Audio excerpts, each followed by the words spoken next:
Me Ritika. Welcome back to my this vlog. Shri काळभैरवच्या दर्शनानंतर आमचा पुढचा प्रवास सुरू झाला.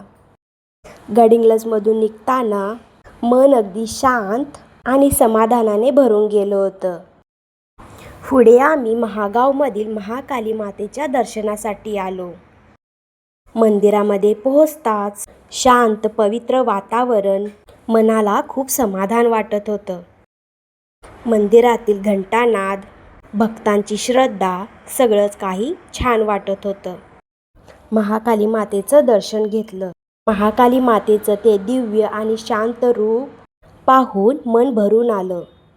त्या क्षणी सगळ्या चिंता, थकवा दूर झाला.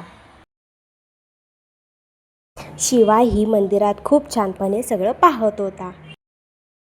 कुटुंबासोबत घेतलेलं हे दर्शन आमच्यासाठी खूप खास आणि भावनिक होतं.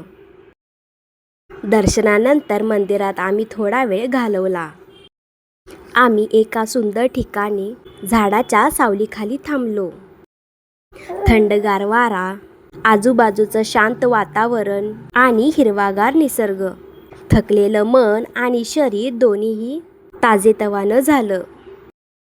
आम्ही ठरवलं की इथंच विश्रांती घ्यायचं आणि जेवण बनवायचं. कुटुंबासोबत अशा प्रकारे जेवण बनवण्याची मजाच काही वेगळी असते.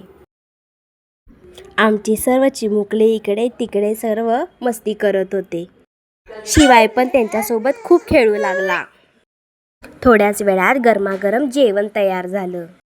झाडाच्या सावलीखाली निसर्गाच्या सानिध्यात बसून सगळ्यांनी एकत्र जेवण केलं. जेवणानंतर थोडी विश्रांती, गप्पा गोष्टी, फोटो आणि व्हिडिओची मजा झाली. प्रवासाचा थकवा कुठल्या कुठे निघून गेला. आजच्या प्रवासात आम्ही पोहोचलो एक सुंदर आणि निसर्गमय ठिकाणी, रामतीर्थ आजरा. आजूबाजूला हिरवागार निसर्ग, डोंगर आणि शांत वातावरण. शहराच्या गडबडीतून दूर एकदम प्रसन्न वाटत होतं. धबधब्याच्या पाण्याचा आवाज, थंडगार हवा आणि आजूबाजूचा निसर्ग, सगळंच खूप सुंदर आणि मनाला आनंद देणारं होतं. तिथे सर्वांनीच खूप पाण्यामध्ये एन्जॉय केला. आमचे सर्व चिमुकले पाण्यामध्ये खूप एन्जॉय करू लागले.